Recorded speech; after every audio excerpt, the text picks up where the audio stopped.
салом ва дуруди бепоён ба кулли мардуми сарбаланди тоҷикистони азиз, ба мардуми ғариб, муҳоҷир, мусофир, бародарони қандум, ҷавонои муҳтарам, навасаҳо, ҳавасако, нӯрако, чӯеракои қанди бобош зиндаву сарбаланд бошед. ҳам як хел номуҳтарама ҳаму нӯверакон бисёр тамошо мекардиам. ватсапда суратошон мебуроранд, мегӯянд ки бобо мо қати ту барфбозӣ кунем, қати ту гӯштин бигирем, қати ту вай кунем. биёен охи, биёен. ҳамқа барф зада ки биёен. бозӣ мекунем, яхмолак бозӣ мекунем. болои ҳавзо ҳамун хел яхай ки ҳами бовар ки хакей бозӣ мекунем. риштаи суханро тамоман дароз кардани нестам. якта муҳоҷир дар Корея, дар муҳоҷирати меҳнатия ирӯз зодрӯз дора, номи вай Шодибек аст. тамоми хешу ақрабош аз ҷумла Сунатуллову Ҷамшеджон ӯро ба зодрӯзаш табрику таҳният мекунанд ва мехоҳанд ки худо доимо сарбаланду обрӯманд бошаву худои меҳрубон бо тани саату мағзи солиму файзу баракати дасти пур бо ватанҷона баргаштана насибу рӯзиш бигардона. худои меҳрубон га соли дига зорузуша дар ин тоҷикистони азиз бигаронем. аллоҳу акбар, зиндаву сарбаланд бошед. хоб як наворе тамошо кардам.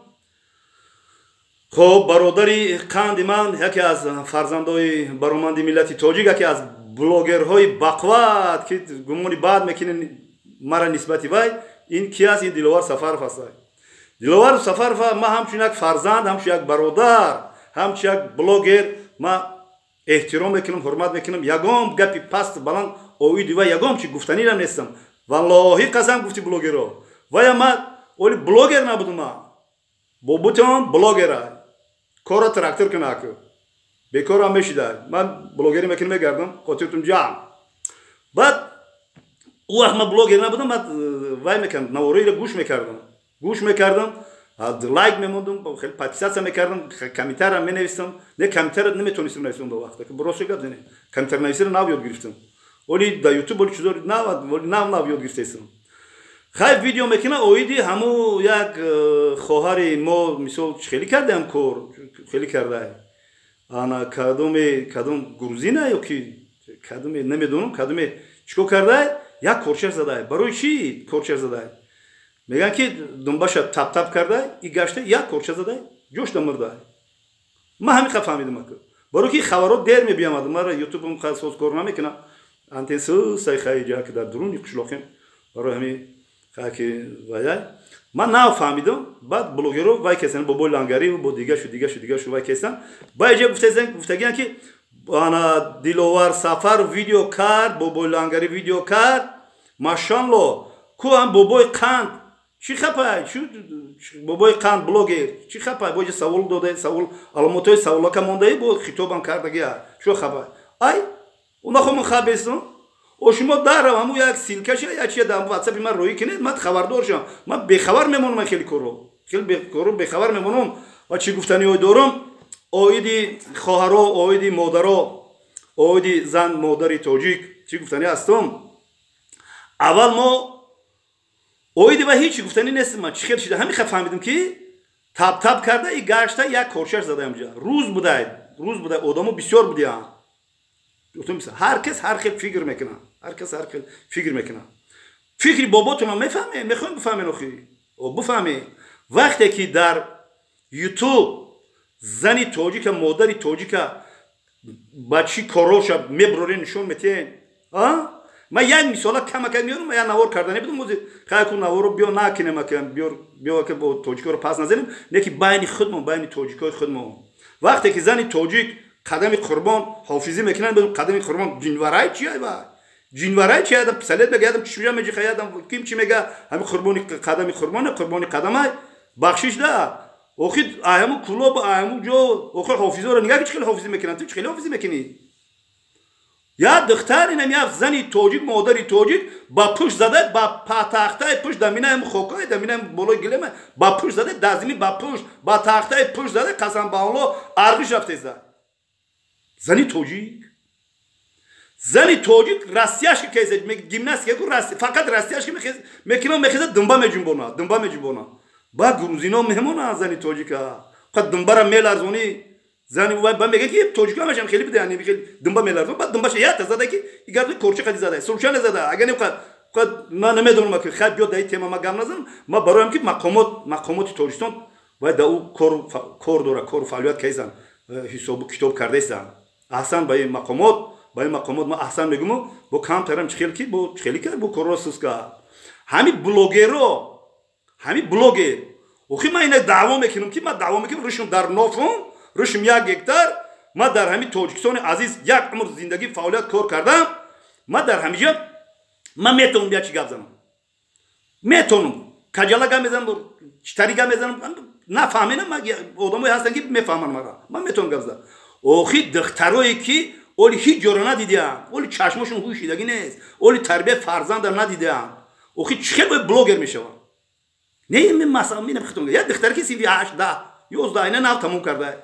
نه مثال سرش داده تعلقش کرده دیگه خیلی بلوگر شده برفته چی چی گم میزنه وای زنی توجیک چی گم میزنه زنی توجیک برای بلوگر شدن عقلا مسئولیت بابا عقلا نمیگه کی شوکو دو تا شیر بچه تربیت کو بفهم زندگی را با بلوگری کو خو چی گم زده سی تو خنخری گم میزنی مقامات خیلی کردین مقامات سخت‌تر گفتن در که با خواهش میکنم همچون یک فرزندی سرسپرده وطن این کارو رو خیلی نمونه جیلاوش بکشین جیلاو بکشین او ارمیان گروزین کیم که دنبال تپ کرده و تاجیکستان در نگاه که چی گپه و نخوا هم خیلی باشه رسم و رسوم همین فرهنگی ملی تاجیکی سربلندی ما هم خیلی باشه رقص میکنن راستیش که میکنن که با پوش میزنن با قربانی قدم قربان با چوم چی میگفته است خیام خیلی والله قسم گفتی بلوگرا وقتی که نگین راو پوا توقی توجیکی که لباس اطلسی توجیکی قتی وقتی که چی میکرد یک توی دما تماشا کردم انا وای میخوند سرود میخوند برو آمدن یک تا رقص کرد این خیلی رقصای شرمندگی نبود آخی رقص کرد یک بچه گرم قطیش رقص کرد همین خیلی کتیفش در کتیف وای زد من قسم خورده استم کتیفش در کتیف یا که دستش بود که وای میکنم اوغوش میکنم که همین خیلی سرود خونده است که هم اسکر بچه رو خونده است چی رو خونده است شما با قدر رو با میرسیم اسکر بچه رو خونده که خیلی بس که هی بچه دست بگی بس که چکنش رقصه رو گفت همین خیلی سیاست کرد همون پیش همون چی برو اومد همین خیلی تو پیش رقصه رو اومد گفت که رقص میکنی گفت داده رو رقص نزدیک نشه فرهنگ بود یا مایده این چی خیلی شده من همچون بابا گم میزنم همه بلوگر شدن همه گم میزنم همه او رابط کیستن و بلوگر هم یا تنظیم کن در کار یا ترتیب در دروردن در کار کن بلوگر را و بلوگر وظیفش معرفگری ملت تاجیک باید باشه معرفگری وطن باید باشه معرفگری پیشروی باشه خیلی بلوگرن همشون همین فقط برای فایده خودشون با یک چیز نفهمیدم همین من مهمان شدم در همون آفیسی محمد یوسف آفیس جا من مهمان شدم شما چقدر گپ خبر بردید گفتم بلوگریش خیلی بلوگری مرا فهمون خیلی کلی تاجیک خیلی گفت که بابا قند بیاده ما کار برش وزبی نباید فقط رازبار رفته است فقط پول جمع کرده دوده است شد کار داور روسیه حاضر همینجا همون کارا کیسه همون قدم که کیدا چیدگی همون میبیان پیش رفته است خیلی اوچرا تا کی بیا پلمر را بگی پولیا کسا گرفتن ده شما اینقدر میکوین و میکنه اوخی او را گفتم بلوگری چیه گفتم بلوگری نمیخلا بلوگر ده کو بلوگر ده برای بلوگر میدونین تمارا تماشا کسی باید لایک بمونی فهمیدی بلوگر همین بده باید لایک مونی بیا خیلی آدمو میترسن چی خیلی زوم میکشن که لایک بمونی بعد تماشا کنین تمام چیزی بپردگی بعد پیش که بود تماشا کی بوشی میگه اول ما بلوگر نفهمیدم با خاید میگم خاید پاکو با ما بفهمونه با همه بلوگرها ما میرم اولیگا میزنم همه بلوگر خاطی میپرسم که خاید پیشیه کو خاید مرا نشون که یا تا اینستاگرام میگه چی میگه من ندونم اینستاگرامش چیه اخی من ندونم تیک توک او خیلی ورا نمیفهمم اخی من ورا خدا بگن که من نفهم که بفهمم من با گپ کور خبر سر میشه خود چی گپه همین قرض قاضی تو 3 بار همین 3 بار هوشدار که کردی بس اوخی همین چند بار که من رپورت گفتم بس کردم اوخی نه کنکورس گفتم بس کردم اوخی 3 بار که گفتم بس و نگیری که شما چی همین میقپین و ربود هم یک کس کشتنی شما یک کس هم خیلی میکنه که بری میکشین بروش میکنه با تمام با مقدی و خیر رفتن مثال نک با حاج گپ زنیم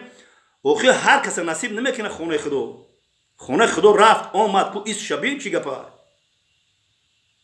رولیکو روزی بعد شدن برادران قندم لایچاک بمونینو پادپیسا سرکنه پادلی سرکنه که با سخنو بسیاره هکی اگم گپی پاس بالان کتاب باشون بخشیش چیزی میدونیست اگه من گام میزنم بسیار توجی که پاس نزنه توجی که بسیار پاس نزنه خدا نگهبان تون باشه ویدیو را انتظار شوید و داو کانال یخ چیو همه برفوی و یو حوضو یخ کردن داو کانال میپرتومیان اور سازین دیگه بابی را شما بینه نه باید بوها بلوگر باشه یا جوره دیدگیه من میفورم که ساعتهاش هم خیلی بشینم پرامو افیر کنم با دیگه زوم شده همه گابزن شده گجوره دیدن شما